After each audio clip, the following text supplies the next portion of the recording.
For many years, Jay Leno seemed to have a life that millions of people wish they had.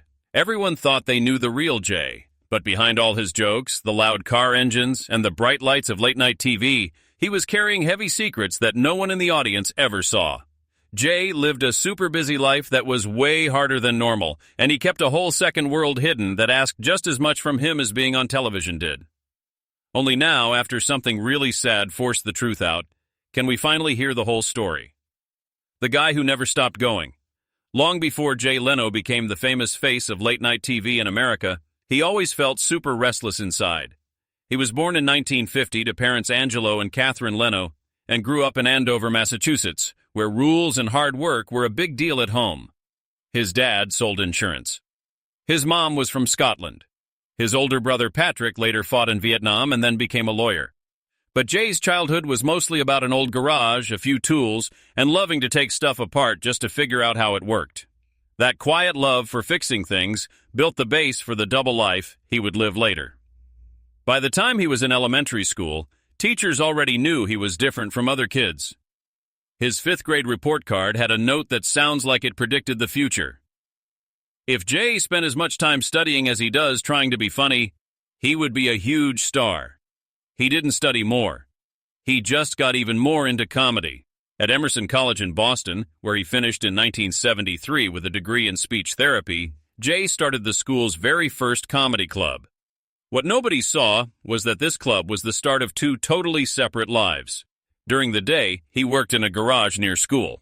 At night, he tried to make people laugh in dark little bars. This crazy schedule soon turned into his whole way of living. In the early 1970s, when comedy got really big in Boston, Jay was doing shows every single night while still fixing cars to pay his rent. He once said, "By day, I was covered in grease. By night, surrounded by laughter." But even that didn't tell the whole story. Being a mechanic and being a comedian weren't just fun for him. They were how he survived. They were his way of staying strong. They were the plan for the life he was building. When he moved to Los Angeles in 1973, he kept the same pattern. He worked in a garage in Burbank to make money, then did comedy at the Comedy Store until super late. By the time he went on The Tonight Show with Johnny Carson on March 2nd in 1977, Jay had already been super tired and pushing himself hard for years in a way most people couldn't handle. Becoming successful didn't make him slow down. It only made him work harder. For Jay Leno, always staying busy became his way to hide things he didn't want anyone to see. The climb to the top and the life nobody noticed. As the 1980s went on, Jay Leno got famous super fast, faster than even his friends expected. While other comedians took years playing tiny clubs, Jay became known as one of the hardest working comedians in the whole country. He did more than 300 shows every year, flying all over the place, often finishing a show around midnight and then waking up just a few hours later for the next one. His jokes were clean, sharp, and about normal everyday stuff. That made almost everyone like him. But under that nice, dependable guy that people loved, he was always in a big hurry inside. The same hurry that was in the little boy taking apart engines back in his Massachusetts garage. In 1987, NBC made him the official regular guest host of The Tonight Show. It was a huge deal in late-night TV and showed the network really trusted him because he was always so steady. But the new job pulled him, even deeper into living 2 separate lives. When he wasn't on TV, Jay still spent hours in his garage fixing old rusty cars with his own hands like it was the most important thing ever. To him, having greasy hands and doing late-night monologues felt the same. Both were ways to stay in control, stay focused, and keep his hands busy so his brain didn't have to stop and think. By 1992, when Johnny Carson retired, Jay got picked to take over the show, even though a lot of people thought David Letterman should get it. People got really mad right away, and it was rough. Newspapers said he stabbed people in the back.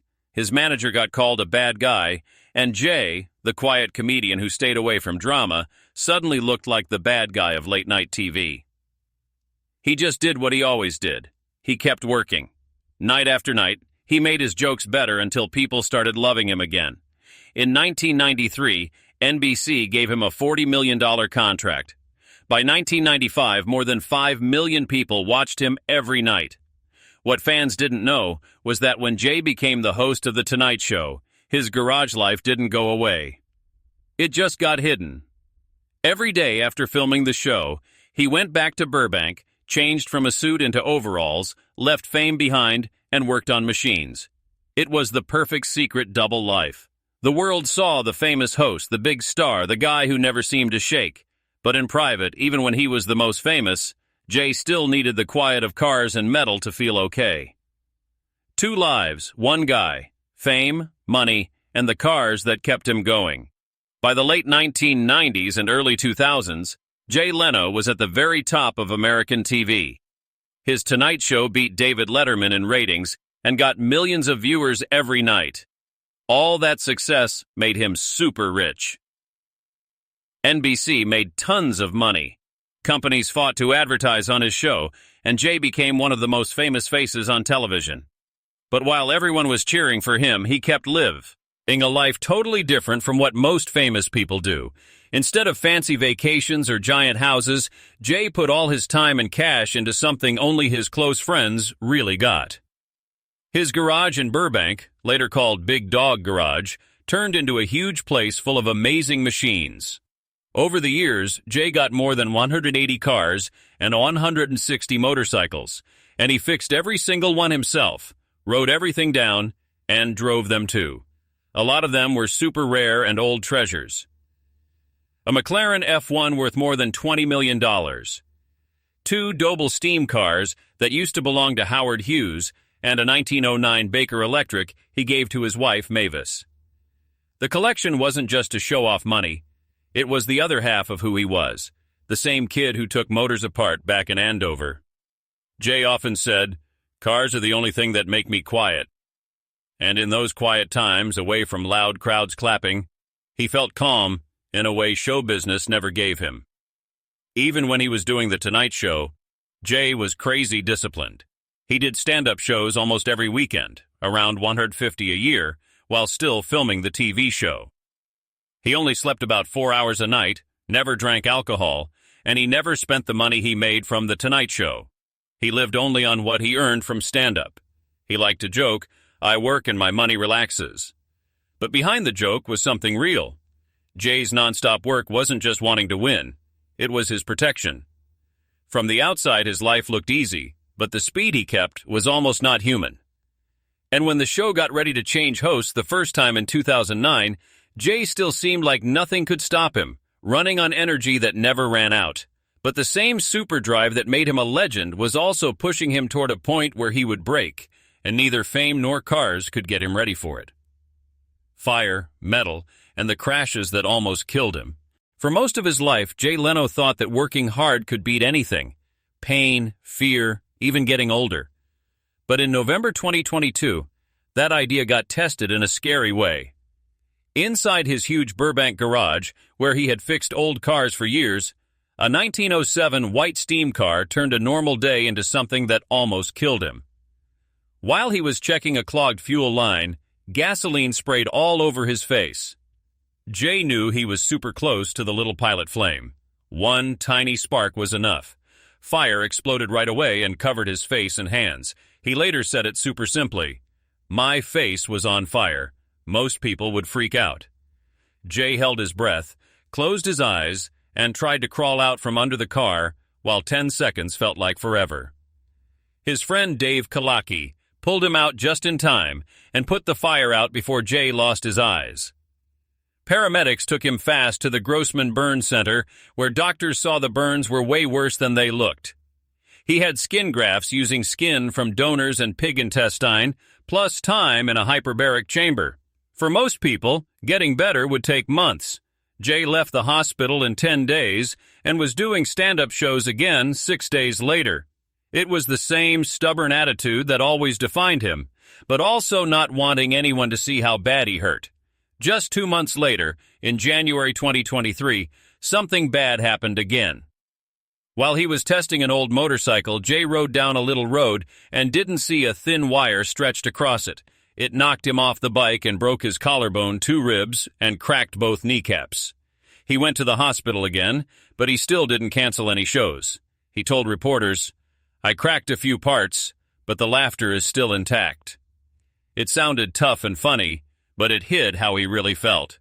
His body, after years of pushing it too hard, was starting to fall apart. Then early in 2024, Jay slipped and fell down a 60-foot hill while filming in Pennsylvania, breaking his wrist and hurting his face. Every single time he got hurt, the very first thing he asked was, "Is the car okay?" It was a joke, but it showed something deeper.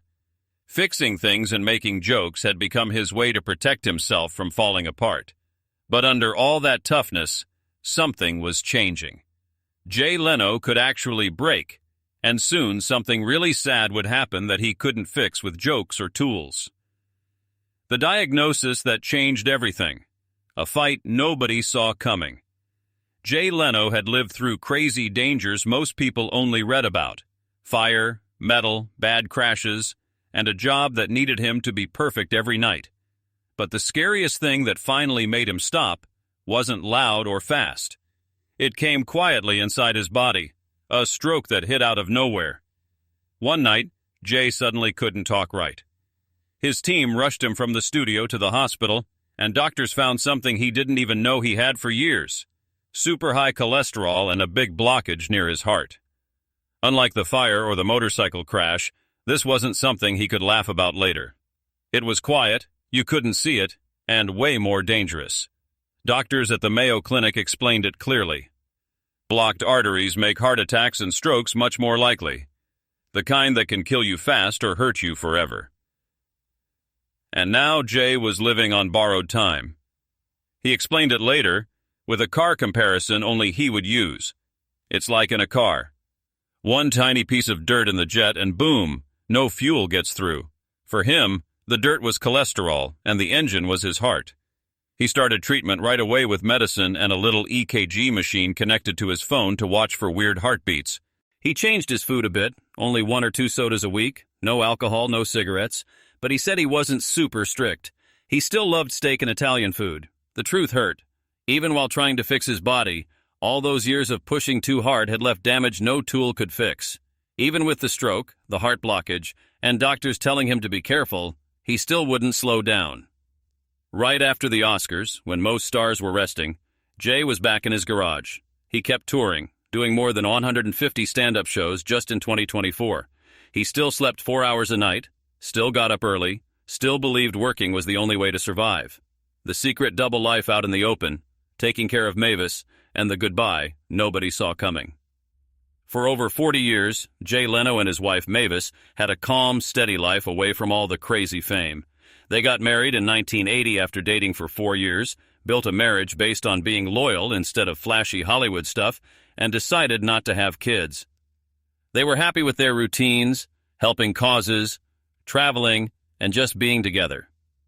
But in 2024, everything they built changed forever. Mavis got diagnosed with really bad dementia, and the guy who survived explosions, crashes, and heart problems now had a fight he couldn't run from or fix. When Jay asked the court for conservatorship in January 2024, papers showed what he had kept secret for years. Mavis was losing her memory way faster than anyone thought. Her doctor, Dr. Hart Cohen, said she often couldn't remember her own birthday. Some days she didn't even recognize Jay. She kept talking about her parents who died long ago and got stuck in loops of confusion that made her lost in the past. And the saddest part of all, for 3 whole years, every morning she woke up thinking she was hearing that her mom died for the very first time. Every new day made her feel that pain all over again. It just happened. Jay talked about it with so much sadness. Not just crying, learning for the first time. And that was really tricky. He became her full-time caretaker, doing everything, feeding her, dressing her, helping her in the bathroom. He tried to make the hardest moments a little easier. When he carried her, he joked, "This is Jay and Mavis at the high school prom," and rocked her gently until she smiled. She still knew his face, and he held on to that like it was a tiny gift. She's not forgetting me. That hasn't happened yet. She started eating better, but she couldn't travel anymore, couldn't go out to restaurants, couldn't live the life they used to have. So he brought the world to her. Travel videos, animal shows, quiet drives around California. He changed his work schedule, flew to Puerto Rico for a show, and came home the same day so he wouldn't miss a single night with her. He just said, "As soon as this ride's over, I'm going home and I'll make her lunch." The man who used to live 2 full lives, comedian at night, mechanic by day, now lived only one, caretaker. And in his own words, he thought it was the biggest test of the promise they made when they got married. For better or worse. "Even the worst isn't that bad," he said quietly, like he was telling himself too. After surviving machines, fire, metal, and huge fame, Jay Leno now faced the one thing he couldn't fix with a tool or a joke. This time, his double life wasn't a secret. It was pure love. The quiet last part of a man who hid his pain for 30 years and now stands out in the open, showing everyone what real love actually costs. Jay Leno spent decades hiding how heavy everything felt, living 2 super hard lives until something terrible finally showed what he had been fighting the whole time. His story isn't just about being famous or cars anymore. It's about staying loyal, never giving up, and what it costs to love someone through the worst days. What part of Jay Leno's journey surprised you the most? If you found this story meaningful, remember to like the video, subscribe, and turn on notifications so you never miss the next chapter.